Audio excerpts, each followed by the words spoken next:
Papa. Oo, man. Pinakakain nga.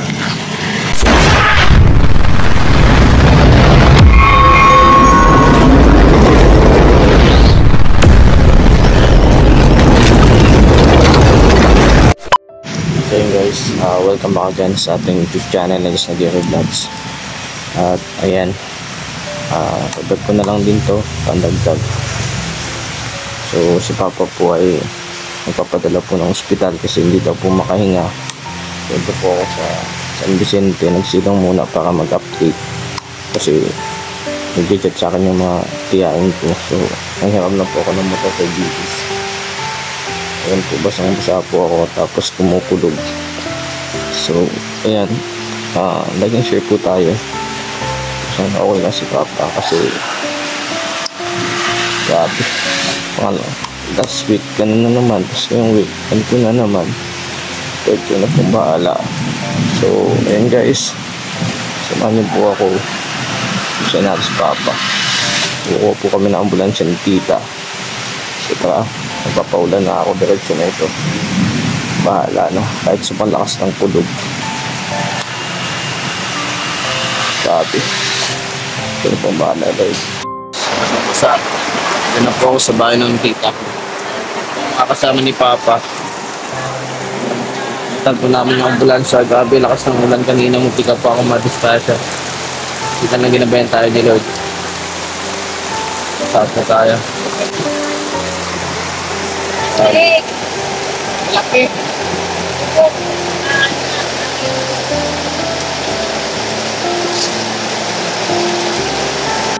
Guys, so dito sinamahan tayo.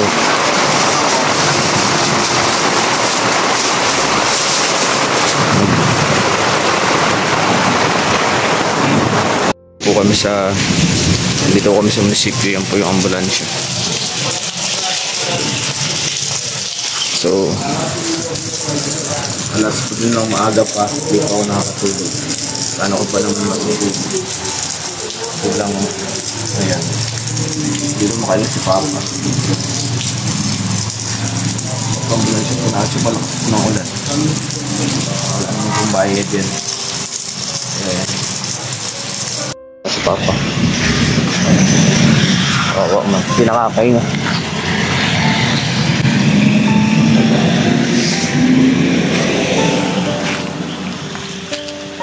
Takas po naman ang ulan.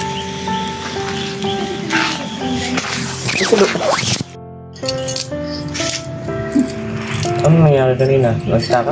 Gayaan na din kanina. Sabi na, baka ikaw lula naman, ako bira ka. Kaya nga ako nagkaan si Mama, hindi na ako uwi.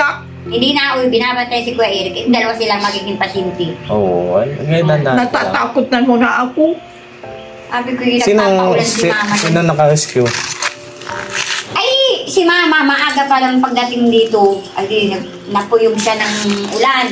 Oo. Di na nag-alis dito si Mama. Tapos? Nagsaing ako. Nagpahilot kay Mama. Nagpahilot. Di natigil ng ubo. Hindi natigil ang ubo. Nagtaas na mata. Talaga. Nagmumutok pa.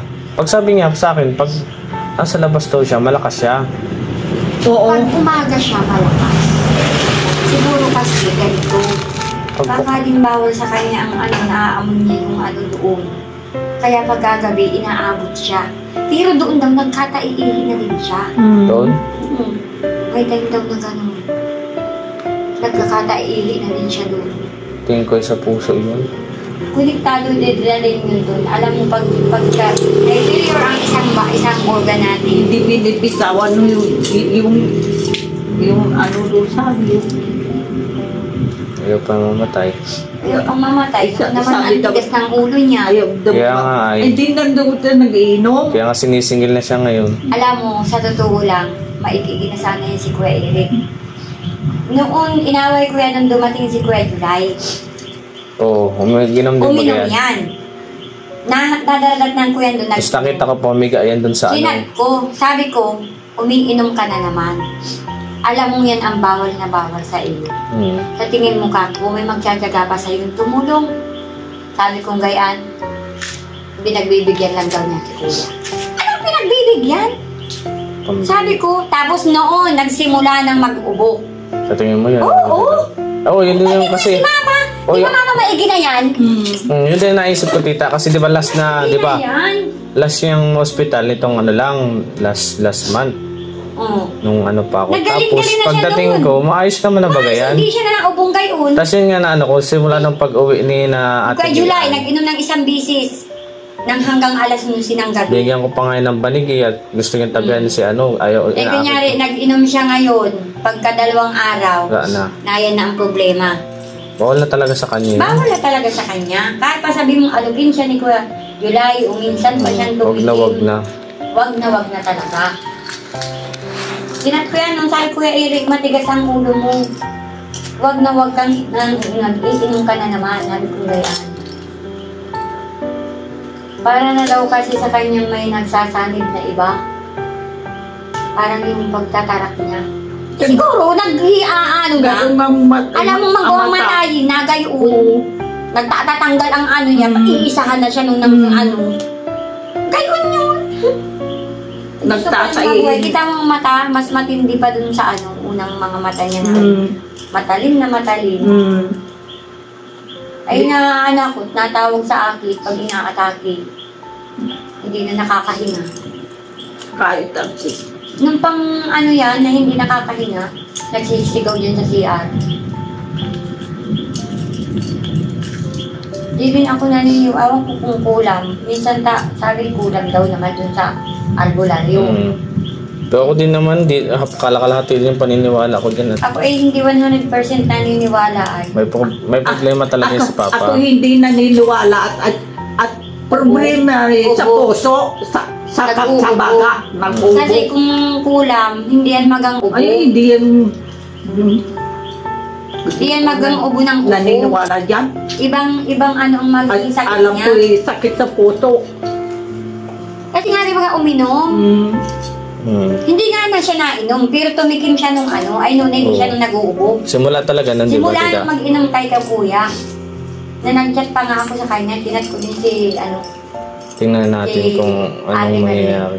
Grabe yung sinagupa ko. Grabe talaga. Akala mo yung ano, di mo na makita yung daan, kaya ang pula-pula ang Tarak mata ko. na nga.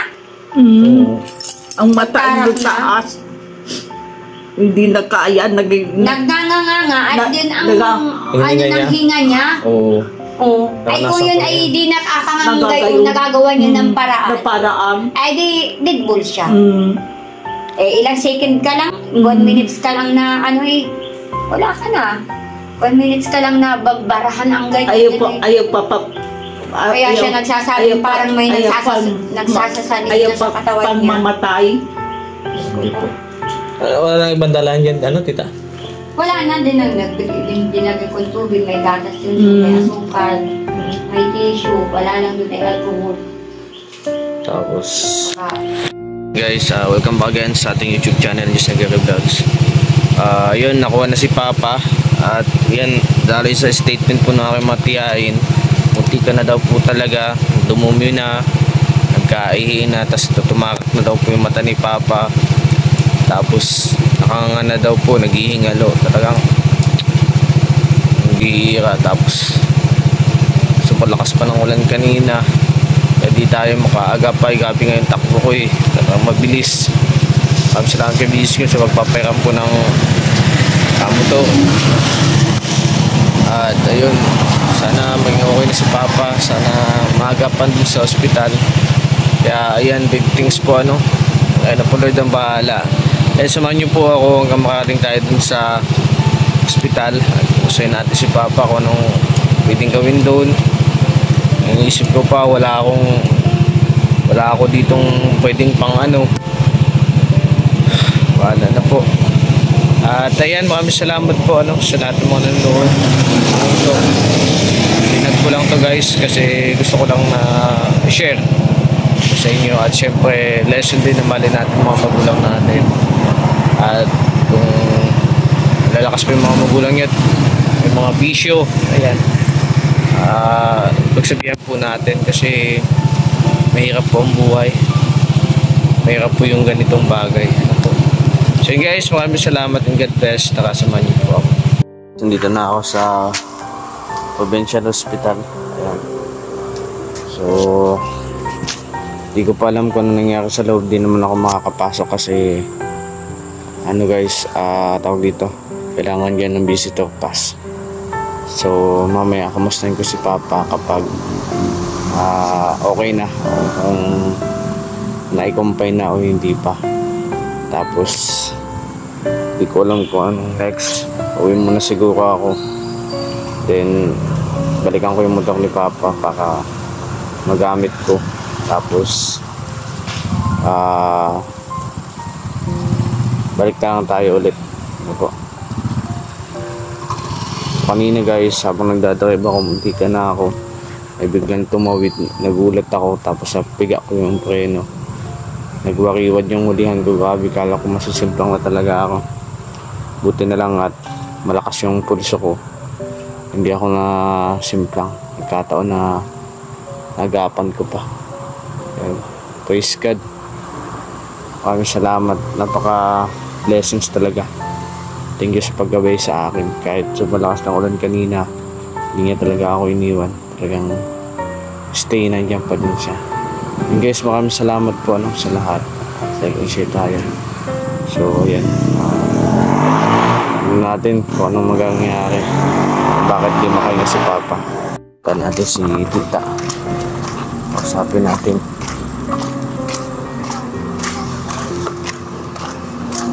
Pa,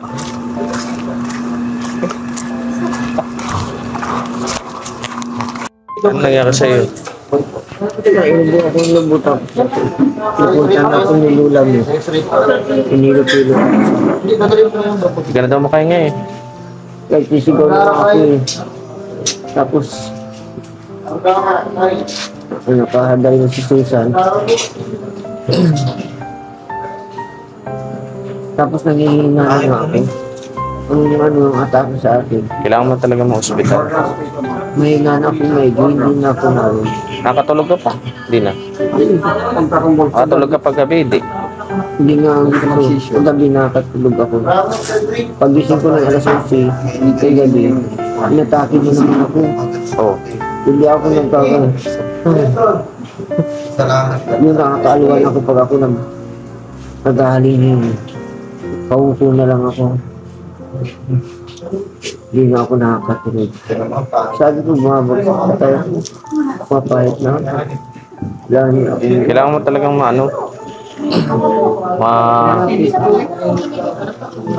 kailangan mo talagang madoktor para makikita yan. Hindi naman. Sa trabaho naman, hindi naman ako ganito. Pag uwi ko ng bahay, doon na. Hindi naman ako, dami naman. Kaya mo daw doon ka muna kay Lola, huwag ka na muna uwi sa bahay. Para sa bahay yung problema eh. Napupusan ako sa bahay, para maayaw ko ng bahay. Sa mo, kalahati na naman. Himik naman din ang tulog ko doon. Doon ka na Tita Lina. Ako na muna kayo sa akin na Tita Lina uwi. Tapos pag Sabado-Linggo ka na lang dyan sa bahay. Bakit pag napasok ako ng bahay, simulan ako ng ubo, may sarili ko. At pag hindi ako nakaihi, nakadumi, wala, umamatay na ako. Kasi mahina na ako. Nalakas lang ako pag nakakadumi ako eh. Nakakaano ako siya. At saka nakakahalingin ako. Habay ako. At nakakasigaw na ako. Pag nakasigaw na ako, kung nakaintil ako din sa CR, sige na ang parang gusto magsisikip na. Hindi ako nagpapakasigaw. Tapos, mga ilang nakaupo na ako. Nakakatulog na. Tapos, titigil na. Wala na, nakaupo na ako. Nakatulog na ako. Pag nagising ako, agad na umaga. Pero pag umaga, wala naman. Kapag-drive na ako.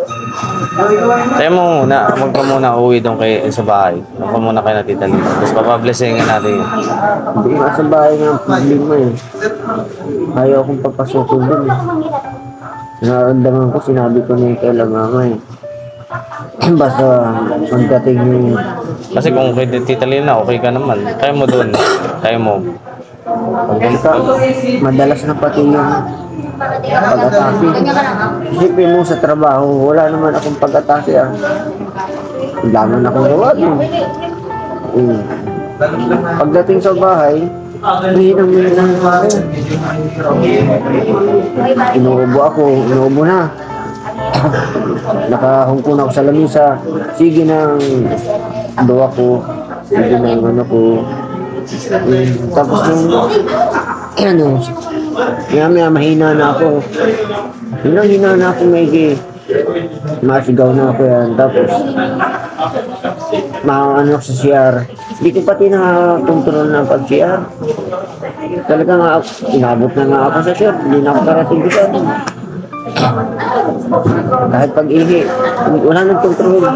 Kasi ako mahina na at parang limot na ako, palimot na. Gano'n na, nanginginig ako pati. Sabihin mo sa doktor ko ano yan. Pinagiging mo tayo. Kukonfine daw to? Nasaan yung kakayo? Ba't wala pang kakat? Naka-oxygen naman ako.